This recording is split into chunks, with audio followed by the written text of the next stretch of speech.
Bonjour et bienvenue. Aujourd'hui, on plonge dans un livre qui a pas mal secoué le débat public.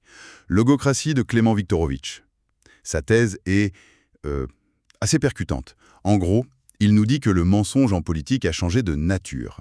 C'est ça. On serait passé d'un mensonge un peu caché, presque honteux, à un mensonge totalement assumé, décomplexé. Brandi au grand jour même. Exactement. Et donc l'objectif, c'est de décortiquer avec vous ces arguments, chapitre par chapitre, pour comprendre ce concept de logocratie.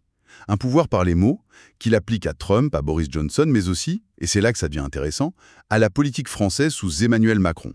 Oui, et ce qui est fort dans sa démarche, c'est qu'il part d'un constat que tout le monde fait, un peu une évidence, les politiques ont toujours menti. Ça, ce n'est pas nouveau. Non, ce n'est pas un scoop. Mais sa question est plus profonde.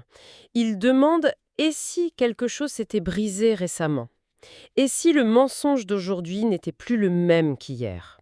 En fait, le livre nous donne une grille de lecture pour analyser ce qu'il voit comme une vraie dégradation du débat public. Et pour lui, ce n'est pas juste un problème moral, c'est une menace directe sur les fondements de nos démocraties, l'état de droit et la souveraineté populaire. C'est un point de départ assez sombre. Pour nous faire comprendre cette dégradation, justement, il commence par un retour en arrière, n'est-ce pas? Il nous parle du monde d'avant. Oui, il nous rappelle qu'à une époque pas si lointaine, mentir de façon flagrante, ça avait un coût politique énorme.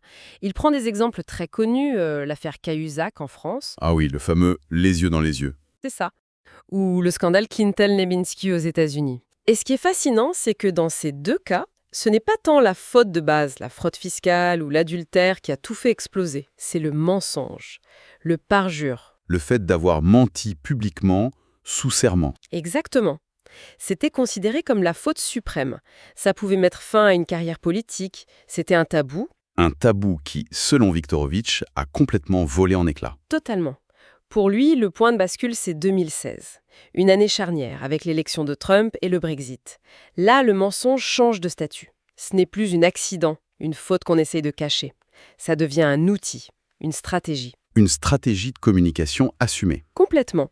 Et pour illustrer ça, il prend deux exemples frappants. Le premier, c'est le fameux bus rouge du Brexit. Celui avec le slogan sur les 350 millions de livres par semaine envoyés à l'Union européenne. Voilà, un chiffre qui a été démenti des centaines de fois par tous les experts, tous les économistes. Mais ça n'a eu aucun impact. Aucun. Boris Johnson et son équipe ont continué de le marteler. Le but n'était plus d'être crédible, mais d'imposer un slogan. La répétition a suffi. Et le deuxième exemple est peut-être encore plus fou. Le premier jour du mandat de Trump, son porte-parole, Sean Spicer, qui convoque la presse pour dire que la foule à l'investiture était la plus grande de l'histoire. Alors que toutes les photos aériennes prouvaient le contraire de manière évidente. C'est ça. Et c'est là qu'est née cette expression terrifiante, les faits alternatifs. C'est presque une déclaration de guerre à la notion même de réalité. C'est exactement le cœur de sa thèse. Ce nouveau mensonge ne se cache plus. Il est audacieux, il est éhonté. Il ne cherche plus à tromper en douce.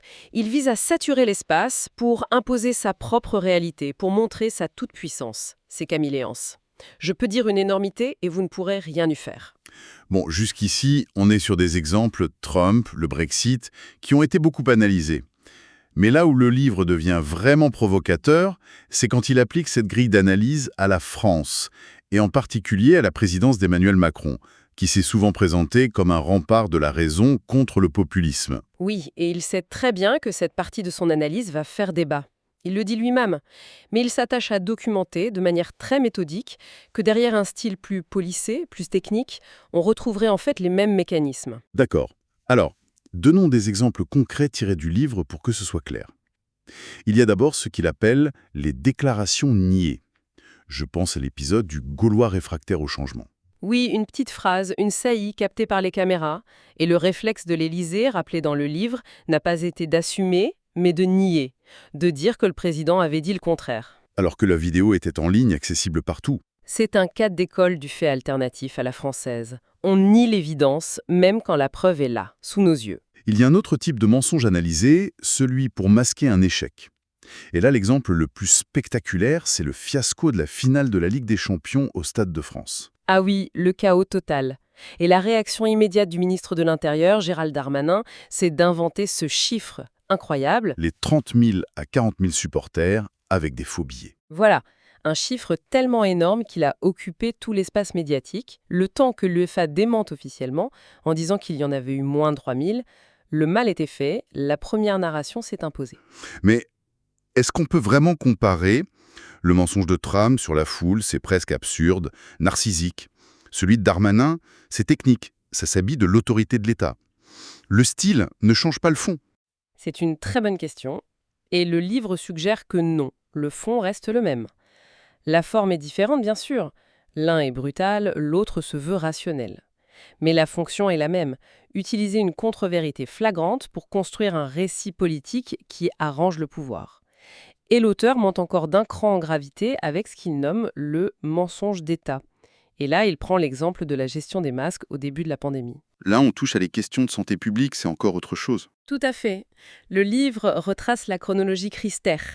Pendant des semaines, le discours officiel, c'est « les masques sont inutiles pour le grand public et il n'y a pas de pénurie ».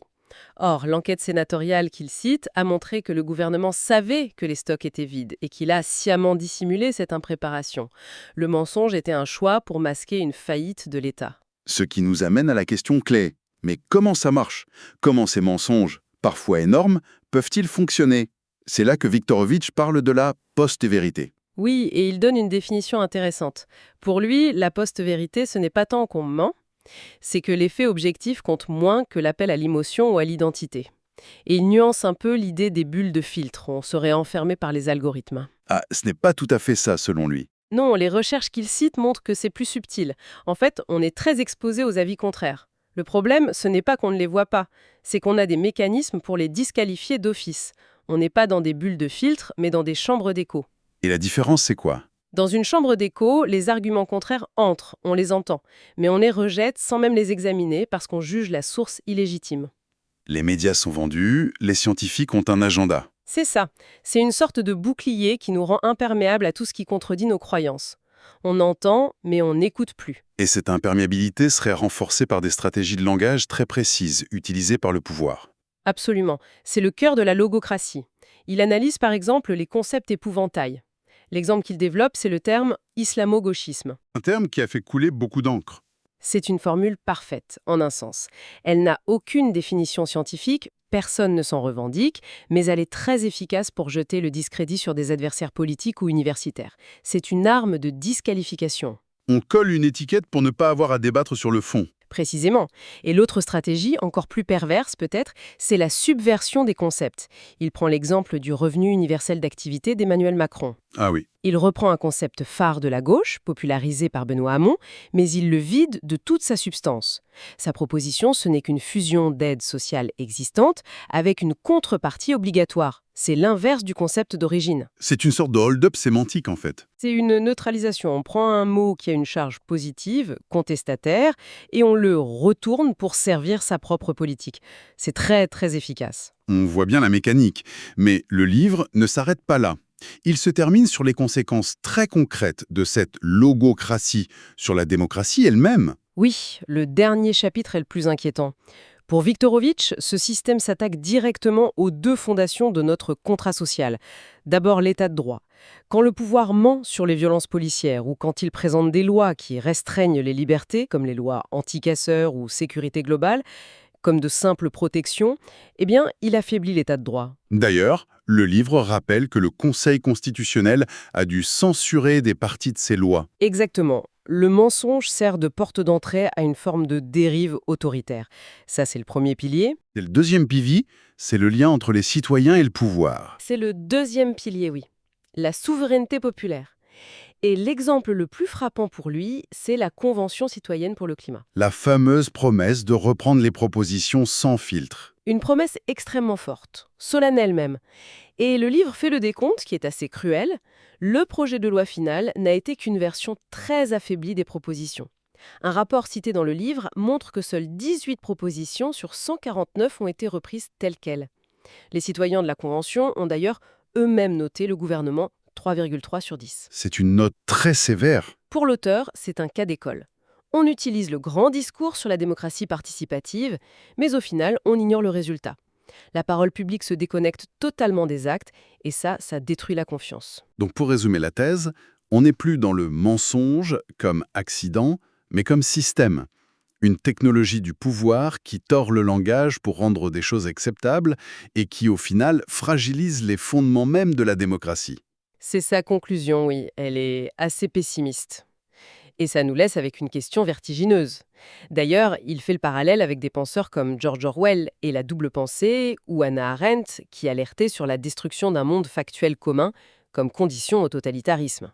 Et quelle est la pensée finale que le livre nous propose pour méditer? C'est une sorte d'appel à une résistance intellectuelle. Si la logocratie est ce pouvoir qui impose les mots contre le réel, alors la première des résistances serait peut-être une exigence toute simple, mais devenue radicale aujourd'hui.